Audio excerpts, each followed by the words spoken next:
अनेक महत्त्वाच्या बातम्यांचा वेगवान आढावा घेऊयात। सुरुवात करूयात महत्त्वाच्या बातमीने। वैद्यकीय शिक्षण संचालनालयाचे संचालक डॉक्टर तात्याराव लहाने यांनी म्युकरमायकोसिस बाबत एक मोठा खुलासा केलाय। कोरोना झाल्यावर जे उपचार केले जातात त्यामुळे म्युकरमायकोसिसचा प्रादुर्भाव होत असल्याचे आरोप हे चुकीचे असल्याचं तात्याराव लहानेंनी म्हटलंय। नवा कोविड म्युटंटचा स्वादुपिंडावर परिणाम होत असल्यामुळे रक्तात साखरेचं प्रमाण वाढते आणि रक्तामध्ये साखरेचं प्रमाण अधिक असल्यास म्युकरमायकोसिसच्या विषाणू हा जो विषाणू आहे तो स्थिरावण्यासाठी अनुकूल परिस्थिती निर्माण होते आणि त्यामुळे म्युकरमायकोसिस होण्याचे प्रमाण वाढल्याचं लहानेंनी म्हटलंय। म्युकरमायकोसिसच्या इंजेक्शनबाबत केंद्र सरकारकडून पाठपुरावा केला जातोय। सध्या 1000 इंजेक्शनची गरज असताना केवळ 100 इंजेक्शन मिळत असल्याने औषधांचा तुटवडा जाणवत असल्याची माहिती नितीन राऊतांनी दिली आहे। पुणे जिल्ह्यात म्युकरमायकोसिसचे आतापर्यंत 20 जणांचा या आजारामुळे मृत्यू झालाय। पुणे जिल्ह्यात सध्या म्युकरमायकोसिसचे एकूण 353 रुग्ण आहेत। उपचारानंतर 212 रुग्ण म्युकरमायकोसिसमधून बरे झाल्याची माहिती मिळतेय। तर सध्या 115 रुग्णांवरती उपचार सुरू आहेत। राज्यातून कोरोना रुग्णांच्या आकडेवारी संदर्भातली महत्त्वाची बातमी। राज्यात दिवसभरात 40,294 कोरोनामुक्त झालेले आहेत तर 26,133 नव्या रुग्णांची नोंद झाली आहे। दिवसभरात 682 रुग्णांचा मृत्यू झालाय। राज्यातील रिकव्हरी रेट हा 92.4% इतका आहे। आणि आता मुंबईकरांसाठी दिलासादायक बातमी। मुंबईमध्ये रुग्ण दुपटीचा वेग 326 दिवसांवर गेलाय। तर मुंबईमध्ये दिवसभरात 1,299 नव्या रुग्णांची नोंद झाली तर दिवसभरात 1,827 रुग्ण कोरोनामुक्त झालेत। मुंबईमध्ये दिवसभरात 52 रुग्णांचा मृत्यू झालाय। लहान मुलांना होणारा कोरोनाचा संभाव्य धोका रोखण्यासाठी राज्यातील बालरोग तज्ज्ञांना सहभागी करून घेण्याचा प्रयत्न सुरू आहे। मुख्यमंत्र्यांच्या उपस्थितीत रविवारी होणाऱ्या उद्या होणाऱ्या कार्यक्रमात राज्यभरातील बालरोग तज्ज्ञांचा सहभाग असणार आहे। तर उद्या दुपारी 12 वाजता राज्यातील बालरोग तज्ज्ञांसाठी समाज माध्यमांसमोर एक विशेष कार्यक्रमाचं आयोजन जे आहे ते करण्यात आलंय।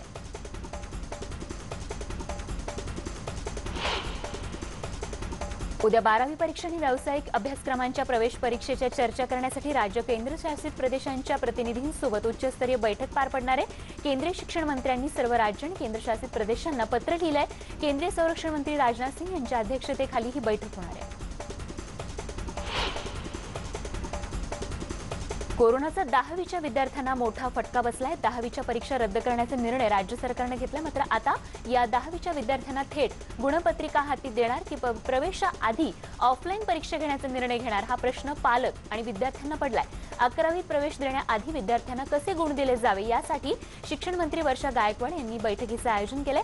त्यानंतरच थेट गुणपत्रिका की ऑफलाईन परीक्षा हा निर्णय घेतला जाणार आहे। मुंबईमध्ये आता रहिवासी इमारतींमध्ये नागरिकांचं लसीकरण करण्यात येत आहे। मुलुंडमधील गोल्डन विलोज या इमारतीत लसीकरणाला सुरुवात झाली असून या ठिकाणी लसीकरण केंद्र उभारण्यात आले। रहिवासी इमारतीत खासगी रुग्णालयांच्या माध्यमातून लस देण्यात येते। कोरोना केंद्रांवर होणारी गर्दी टाळण्यासाठी हा निर्णय घेण्यात आला आहे। मध्यमवर्गीय कोरोना रुग्णांना सरकारी योजनांमधून मोफत उपचार देण्याची मागणी खासदार राहुल शेवाळे यांनी केली आहे। त्यांनी मुख्यमंत्र्यांकडे तशी लेखी मागणीच केली आहे। या मध्यमवर्गीय कोरोनाग्रस्तांना महात्मा फुले जन आरोग्य योजना आणि आयुष्मान भारत जन आरोग्य योजनेअंतर्गत मोफत उपचार देण्याची मागणी शेवाळे यांनी केली आहे। बातमी कोल्हापुरातून। कोल्हापूर जिल्ह्यातील कडक लॉकडाऊन शिथिल होणार आहे। गेल्या रविवारपासून कोल्हापुरात कडक लॉकडाऊन होता मात्र आता हे नियम शिथिल करण्यात येणार आहेत। कोल्हापुरात राज्य सरकारने घालून दिलेली नियमावली मात्र लागू राहणार आहे। आणि आता बातमी आहे नागपूरमधून। नागपूरमध्ये मागच्या 24 तासात 1000 नव्या रुग्णांची नोंद झाली तर गेल्या 24 तासांमध्ये 33 रुग्णांचा इथे मृत्यू झालाय। विशेष म्हणजे शहरापेक्षा ग्रामीण भागात अधिक रुग्ण आढळून येत आहेत। गेल्या 24 तासात नागपूर ग्रामीण भागात 576 नव्या रुग्णांची नोंद झाली आहे। पुण्यामध्ये दिवसभरात 840 नव्या रुग्णांची नोंद झाली आहे तर 1949 जणांनी कोरोनावर मात केली आहे। पुण्यात दिवसभरात 63 कोरोना रुग्णांचा मृत्यू झालाय तर सद्यस्थितीला पुण्यात 12,000च्या वर ऍक्टिव्ह रुग्ण आहेत। पुणे शहरातील कोरोनाची दुसरी लाट आता बऱ्यापैकी कमी झाली आहे पण चालू आठवड्यात तब्बल 3 वेळा दैनंदिन रुग्णवाढीचा आकडा हा 3 अंकी संख्येच्या आत म्हणजे हजारांच्या खाली राहिला। तसंच आता ऑक्सिजन बेडची संख्या देखील ऑक्सिजन बेड देखील इथे रिकामे राहू लागल्याचं बघायला मिळतंय। ग्रामीण भागात मात्र अजूनही म्हणावी तशी कोरोनाची साथ आटोक्यात येताना दिसत नाहीये। थोडक्यात शहरातला कोरोना आता ग्रामीण भागात पसरू लागल्याचं चित्र बघायला मिळतंय। आणि आता नाशिककरांसाठी एक महत्त्वाची बातमी। नाशिककरांना मोठा दिलासा देणारा निर्णय महापौर सतीश कुलकर्णी यांनी जाहीर केलाय। यंदा कोणत्याही प्रकारची पाणी कपात करणार नसल्याचं त्यांनी जाहीर केलंय। 19 लाख लोकवस्ती असलेल्या नाशिक शहराला गंगापूर धरणातून पाणी पुरवठा करण्यात येतोय। या धरणात सध्या 47% इतका साठा आहे। महापौर सतीश कुलकर्णी यांनी धरण पाणलोट क्षेत्राची पाहणी केली आणि त्यानंतर त्यांनी हा निर्णय घेतलाय। कोरोना रुग्णांकडून अवाजवी बिल आकारणाऱ्या नाशिकमधील मेडिसिटी आणि रमालयम या 2 रुग्णालयांची मान्यता रद्द करत गुन्हा दाखल करण्याचे आदेश पालिका आयुक्त कैलास जाधव यांनी दिले। न्यूज 18 लोकमतनं गेल्या आठवड्यात नाशिकमधील याच मेडिसिटी हॉस्पिटलमध्ये एका रुग्णाला डांबून ठेवल्याची बातमी दाखवली होती आणि त्यानंतर याच बातमीची दखल घेत पालिका प्रशासनानं हे कठोर पाऊल उचललंय। याविषयी पालिका आयुक्त कैलास जाधव यांच्याकडूनही माहिती देण्यात आली आहे। धुळे जिल्ह्यात लहान मुलांना कोरोनाची लागण झाल्याचं समोर आलं। या ठिकाणी 20 बालकांसह मुलांवर उपचार सुरू आहेत। हिरे वैद्यकीय महाविद्यालयात उपचार सुरू असून बालरोग तज्ज्ञ जे आहेत ते या बालकांची काळजी घेतात आणि सोबतच बालरोग अतिदक्षता कक्षात या कक्षाचं काम देखील सुरू असल्याची माहिती अधिष्ठाता पल्लवी साफळे यांनी दिली आहे। लहान मुलांमध्ये कोरोना इन्फेक्शनचा धोका वाढलाय। कोरोना विषाणूच्या या दुसऱ्या लाटेत मोठ्या संख्येनं मुलं देखील संक्रमित होत आहेत। तिसऱ्या लाटेचा देखील लहान मुलांना धोका असल्याचं भाकीत वर्तवण्यात आलं आणि त्या अनुषंगानं लहान मुलांसाठी स्वतंत्र मार्गदर्शक तत्त्व आता जारी करण्यात आली आहेत। एकीकडे कोरोना बाधितांच्या संख्येत भर पडत असली तरी कोरोनावर मात करणाऱ्यांची संख्याही मोठी आहे। ज्येष्ठ नागरिक आणि सिटी स्कोअर अधिक असलेले रुग्ण देखील आत्मविश्वास आणि जिद्दीच्या बळावर उपचाराला सकारात्मक प्रतिसाद देत कोरोनावर मात करून घरी परततायत। अशाच जयवंताबाई रणजवे या 101 वर्षांच्या आजीबाईंनी कोरोनाला धोबी पछाड देत कोरोनावर मात दिली आहे। जळगावमध्ये कोरोना रुग्णांची संख्या घटत असून मृत्यूदर मात्र चिंता वाढवणार आहे। टेस्टची संख्या देखील कमी करण्यात आली आहे। जळगाव जिल्ह्यात नोंदणीकृत 125 कोविड हॉस्पिटल होते आणि याची संख्या आता घटून 103 हॉस्पिटल आता ती खरं तर ही संख्या आता कमी करण्यात आली आणि सद्यस्थितीत 103 हॉस्पिटल कार्यान्वित असल्याचं कळतं आहे। अहमदनगर जिल्ह्यात कोरोना बाधित रुग्णांची संख्या नगर शहरात कमी झाली तर दुसरीकडे ग्रामीण भागात रुग्णसंख्या वाढत चालली आहे। मागच्या 5 दिवसांमध्ये 13,174 नवीन कोरोना बाधित रुग्ण सापडले असून 169 रुग्णांचा इथे मृत्यू झालाय।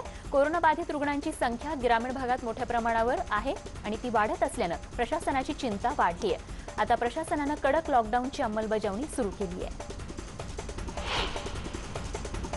रत्नागिरी जिल्ह्यात कोरोना बाधित रुग्णांची संख्या चांगलीच वाढली। जिल्ह्यात जवळपास 50% लोकांना होम आयसोलेशनमध्ये ठेवण्यात आले। नियमांचे अनेक ठिकाणी सर्रास उल्लंघन होत असल्याचं बघायला मिळते। अत्यावश्यक कारणांच्या नावाखाली लोक बाजारात गर्दी करताना दिसत आहेत। दरम्यान वाढती रुग्णसंख्या पाहता लोकांनी नियम पाळण्याचं आवाहन करण्यात येत आहे। मालेगावात कोविड सेंटर परिसरात साफसफाई मोहीम राबवण्यात आली। त्यामध्ये कृषी मंत्री दादा भुसे सहभागी झाले होते। यावेळी त्यांनी हातात झाडू घेऊन साफसफाई केली। भुसे यांनी हातात झाडू घेतल्याचं पाहून कार्यकर्त्यांनी देखील या साफसफाईच्या मोहिमेत सहभाग घेतला। बीडमध्ये रुग्णसंख्येचा आलेख उतरताना दिसतोय। एप्रिल आणि मे महिन्यात दररोज 1,500 रुग्ण आढळून यायचे, मात्र गेल्या 3 दिवसांमध्ये हजारांपेक्षा कमी रुग्ण आढळून येत आहेत। बीडमध्ये चाचण्यांची संख्याही वाढवण्यात आली आणि त्यामुळे रुग्णांना वेळेवर उपचार मिळाल्यामुळे मृत्यूदर रोखण्यात यश आल्याचं बीडचे जिल्हाधिकारी रवींद्र जगताप यांनी सांगितलंय। बातमी आहे परभणी शहरातून। परभणी शहरासह जिल्ह्यामध्ये वीकेंड लॉकडाऊनची अंमलबजावणी करण्यात येते आहे। रविवारी देखील सर्व बाजारपेठा बंद राहणार आहेत। लॉकडाऊन दरम्यान अत्यावश्यक वैद्यकीय सेवा वगळण्यात आल्या आहेत। परभणीमधील रस्त्यांवर सध्या शुकशुकाट बघायला मिळतोय, तसंच ठिकठिकाणी पोलिसांनी नाकाबंदी केली तर दुसरीकडे मात्र शहरातून जाणाऱ्या महामार्गांवरती वाहनांची गर्दी होतीये। सातपुडा पर्वत रांगांमध्ये ज्या ठिकाणी रस्ते नाहीयेत अशा खडतर परिस्थितीत रुग्णांची ने-आण करण्यासाठी मोठी कसरत होत होती आणि याच वरती मात करण्यासाठी आता नंदुरबार आरोग्य प्रशासनानं आपल्या ताफ्यात रुग्णांची ने-आण करण्यासाठी बाईक अँब्युलन्सचा समावेश केलाय। पालकमंत्र्यांच्या हस्ते याचं लोकार्पण करण्यात आलं आणि त्यांनी 10 बाईकचं लोकार्पण केलंय। रायगड समुद्र किनाऱ्यावर 2 दिवसात 5 मृतदेह सापडलेत. अलिबाग तालुक्यात शनिवारी 4 तर मुरुडमध्ये शुक्रवारी 1 मृतदेह आढळलाय. तोक्ते चक्रीवादळादरम्यान खोल समुद्रात बेपत्ता झालेल्या बोटीमधील हे मृतदेह असल्याची शक्यता वर्तवली जाते. तोक्ते चक्रीवादळात 2 जणांचा मृत्यू झाला तर यात 9 व्यक्ती जखमी झाल्याची माहिती समोर आली आहे. जिल्ह्यात एकूण 17 घरांचं पूर्ण नुकसान झालंय तर 7,865 घरांचं काही प्रमाणात नुकसान झालंय. या वादळात 1,000च्या वर झाडांचं पूर्ण नुकसान झालंय.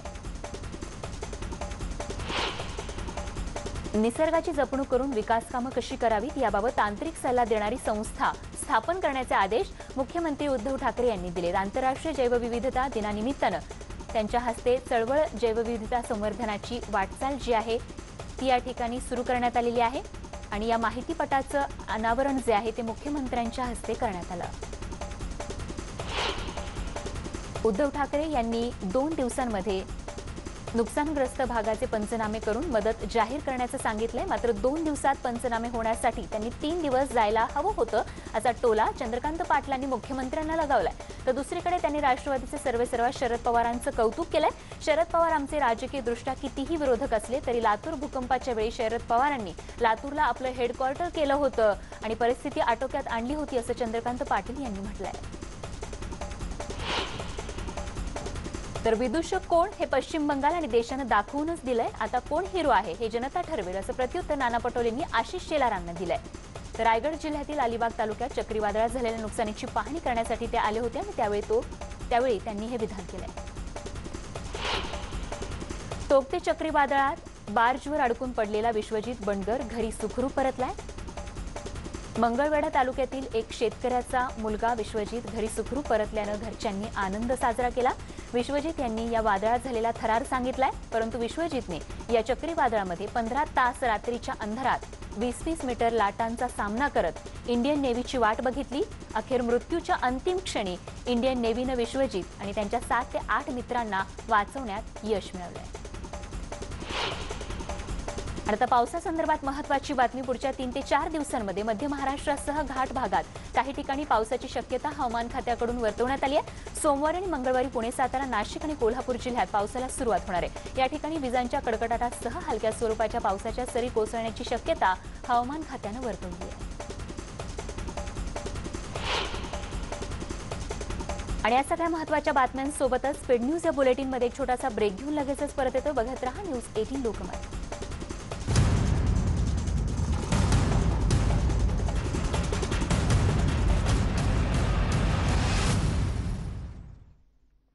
आपण पाहताय न्यूज 18 लोकमत. स्पीड न्यूज या बुलेटिनमध्ये आपल्या सगळ्यांचं पुन्हा एकदा स्वागत. आणि बघत आणखीन काही महत्त्वाच्या बातम्यांचा वेगवान आढावा. काँग्रेस नेते राहुल गांधी एका दिवसाच्या महाराष्ट्राच्या दौऱ्यावर येणार असल्याची माहिती मिळते. ते हिंगोलीमध्ये येणार असून यावेळी ते राजीव सातव यांच्या कुटुंबियांची भेट घेणार असून 23 किंवा 25 तारखेला त्यांचा हा दौरा असणार आहे.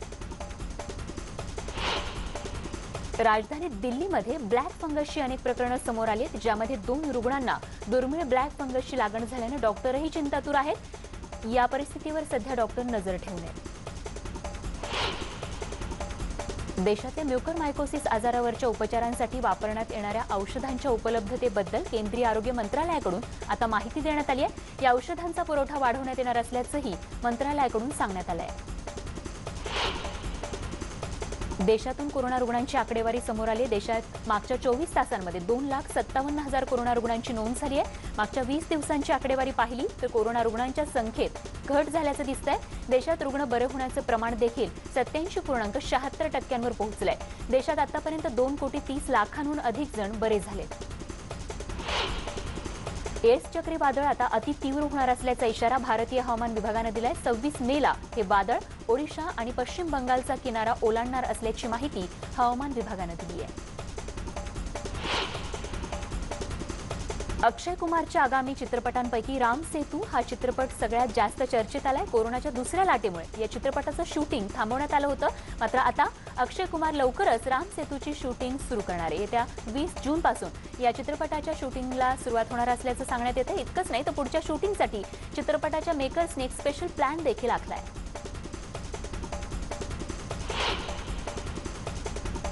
आणि या सगळ्या महत्त्वाच्या बातम्यांसोबतच स्पीड न्यूजमध्ये वेळ झाली तेच थांबण्याची, पण जाता जाता एक महत्त्वाची आठवण. मास्क लावा, सुरक्षित राहा, काळजी घ्या आणि ताज्या बातम्यांसाठी बघत राहा न्यूज 18 लोकमत.